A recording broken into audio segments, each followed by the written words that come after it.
الحمدللہ رب العالمین والصلاة والسلام علی سید الانبیاء والمرسلین اما بعد فاعوذ باللہ من الشیطان الرجیم بسم اللہ الرحمن الرحیم پڑھیے الصلاة والسلام علیک یا رسول اللہ وعلی آلک واصحابک یا حبیب اللہ الصلاة والسلام علیک یا نبی اللہ وعلی آلک واصحابک یا نور اللہ۔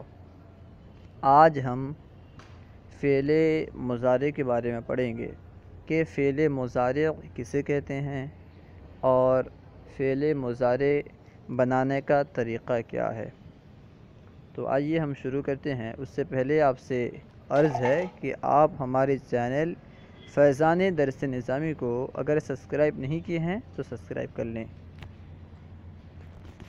سبق نمبر 9 فعل مضارع کا بیان۔ فعل مضارع کی تعریف بیان کر رہے ہیں۔ وہ فعل جو زمانہ حال یا استقبال میں کسی کام کے ہونے پر دلالت کرے، جیسے یضرب مارتا ہے یا مارے گا وہ ایک مرد، یعنی جو فعل زمانہ حال یا زمانہ استقبال میں کسی کام کے ہونے پر دلالت کرے اسے کہیں گے فعل مضارع۔ دیکھیں یضرب یعنی مارتا ہے یا مارے گا وہ ایک مرد، زمانہ حال میں یعنی ابھی مار رہا ہے یا مارے گا آئندہ زمانے میں، تو یہ حال اور استقبال میں دلالت کر رہا ہے، اس لیے یہ فعل مضارع ہوا۔ اچھا، فعل مضارع بنائیں گے کس طرح؟ فعل مضارع ہمیں اگر بنانا ہو تو کس طرح بنائیں گے؟ تو بنانے کا طریقہ بیان کر رہے ہیں۔ فعل مضارع بنانے کا طریقہ: فعل مضارع کے شروع میں حروف مضارع میں سے کوئی حرف لگا کر فا کلمے کو ساکن کرتے ہیں اور عین کلمے پر باب کے مطابق حرکت، یعنی کبھی فتحہ، کبھی ضمہ اور کبھی کسرہ لاتے ہیں، اور آخر میں رفعہ دیتے ہیں، جیسے فعل سے یفعل۔ یعنی ہمیں کیا کرنا ہے؟ فعل ماضی کے شروع میں حروف مضارع میں سے کوئی حرف لانا ہے۔ حروف مضارع کیا ہیں؟ حروف مضارع 4 ہیں، ابھی بتلائیں گے۔ حمزہ، تا یا نون، یہ ہیں حروف مضارع۔ ان 4 حروف میں سے کوئی حرف لانا ہے اور فا کلمے کو ساکن کرنا ہے۔ عین کلمے میں آپ جس باب سے لانا چاہتے ہیں اس باب کے مطابق حرکت دینا ہے۔ مثال کے طور پر آپ اگر باب ضربہ سے لاتے ہیں تو باب ضربہ میں فعل مضارع عین کلمہ مکسور ہوتا ہے، اس لیے آپ کو کسر لانا پڑے گا، اور اگر باب فتحہ سے لانا چاہتے ہیں تو فتحہ دیں گے، اور اگر آپ باب کرومہ سے لانا چاہتے ہیں، یعنی اگر وہ فعل ایسا ہو جو کرومہ سے آتا ہو، باب کرومہ سے، تو پھر آپ عین کلمے کو ضمہ دیں گے۔ تو عین کلمے میں باب کے مطابق حرکت دیں اور آخر میں یعنی لام کلمے میں رفعہ دے دیں، تو اس طرح فعل مضارع بن جائے گا، جیسے فعل سے یفعل۔ فائدہ: حروف مضارع 4 ہیں: حمزہ، تا یا نون۔ حمزہ، تا یا نون یہ حروف مضارع ہیں، ان کا مجموعہ اتینا ہے۔ حروف مضارع کا مجموعہ اتینا، یعنی اتینا لفظ بس یاد رکھ لیں آپ تو حروف مضارع یاد رہ جائیں گے۔ اتینا، یہ 4 حروف اس میں آ گئے، اور ان کو علامات مضارع اور حروف اتینا بھی کہتے ہیں۔ حمزہ، تا یا نون کو حروف اتینا اور علامات مضارع بھی کہتے ہیں۔ تنبیہ: تنبیہ میں کچھ باتیں بیان کر رہے ہیں، آپ غور سے سنیں۔ نمبر 1، علامت مضارع حروف اتینا مختلف صیغوں میں مختلف ہوتی ہیں، جن کی تفصیل درج ذیل ہے۔ یعنی علامات مضارع 4 ہیں: حمزہ، تا یا نون، کون سے صیغے میں کس کو لانا ہے، حمزہ کہاں لانا ہے، یا کہاں لانا ہے، تا کہاں لانا ہے، نون کہاں لانا ہے، اس کے بارے میں بتلا رہے ہیں کہ حروف مضارع 4 ہیں، کس کو کون سے صیغے کے لیے لانا ہے۔ بتلا رہے ہیں حمزہ یہ صیغہ واحد متکلم کے شروع میں آتا ہے، یعنی صیغہ واحد متکلم کے شروع میں حمزہ آتا ہے، جیسے اضربو۔ دیکھیں اضربو کے شروع میں حمزہ ہے، یہ واحد متکلم کا صیغہ ہے۔ نون یہ صیغہ جمع متکلم کے شروع میں آتا ہے، جیسے نضربو، جمع متکلم کے شروع میں نون آتا ہے۔ یا یہ 4 صيغوں 3 مذکر غائب اور 1 جمع مؤنث غائب کے شروع میں ہوتی ہے، یا 4 صيغوں میں ہوتی ہے، 3 مؤنث مذکر غائب کے صيغوں میں۔ 3 مذکر غائب کیا کون غائب؟ یعنی واحد مذکر غائب، تثنیہ مذکر غائب اور جمع مذکر غائب۔ اس طرح 3 مذکر غائب کے صيغے ہوئے اور 1 جمع مؤنث غائب۔ اس طرح 4 صيغے کے شروع میں حرف مضارع یا آتی ہے۔ جیسے مثال دے رہے ہیں یضربو، یہ واحد مذکر غائب کی مثال ہے۔ یضربانی، یہ تثنیہ مذکر غائب کی مثال ہے۔ یضربونا، جمع مذکر غائب کی مثال۔ یضربنا، یہ جمع مؤنث غائب کی مثال ہے۔ ان چاروں صيغوں میں حروف مضارع میں سے حرف مضارع یا آتی ہے۔ اچھا، تا کتنے صيغوں میں آتی ہے اور کن کن میں آتی ہے؟ بتلا رہے ہیں کہ تا 8 صيغوں کے شروع میں آتی ہے۔ وہ صيغے کیا ہیں؟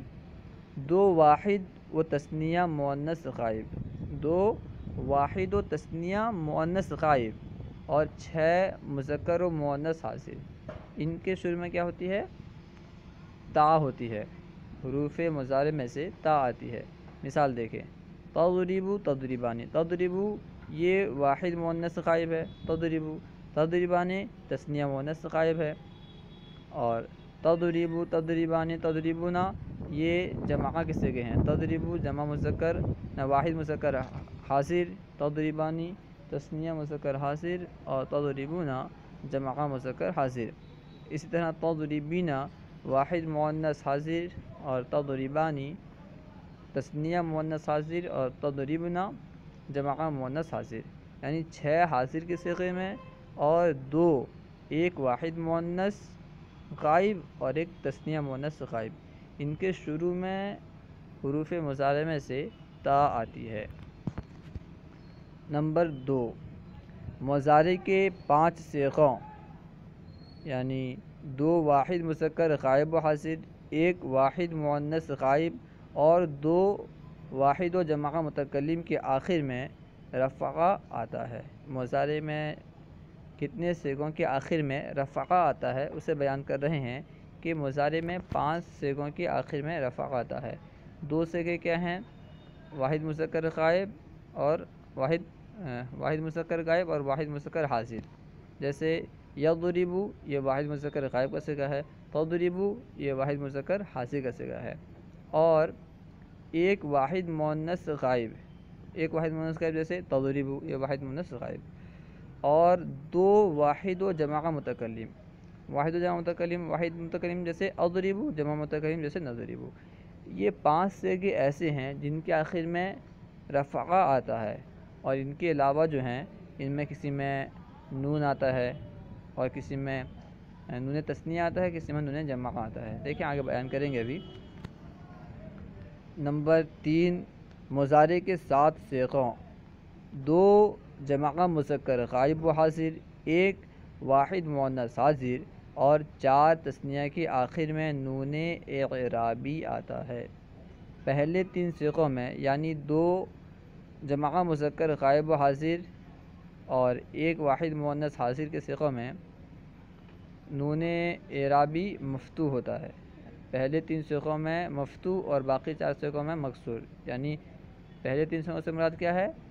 جمع مذکر غائب و حاضر، یعنی جمع مذکر غائب اور جمع مذکر حاضر، اسی طرح مؤنث حاضر، ان کا جو نون ہوتا ہے، ان میں جو نون اعرابی آتا ہے وہ مفتوح ہوتا ہے، اور آخر کے جو 4 ہوتے ہیں یعنی 4 تثنیہ کے جو نون ہوتے ہیں وہ مکسور ہوتے ہیں۔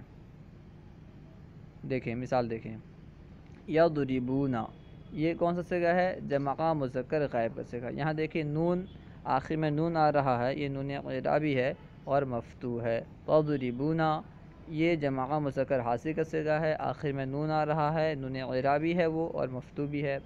تضربینا یہ واحد مؤنث حاضر کا صيغہ ہے، آخر میں نون ہے، نون اعرابی ہے اور مفتوح بھی ہے۔ اور ابھی 4 صيغے ایسے بیان کریں گے جن میں نون مکسور آتا ہے۔ یضربانی یہ تثنیہ کا صيغہ ہے، اور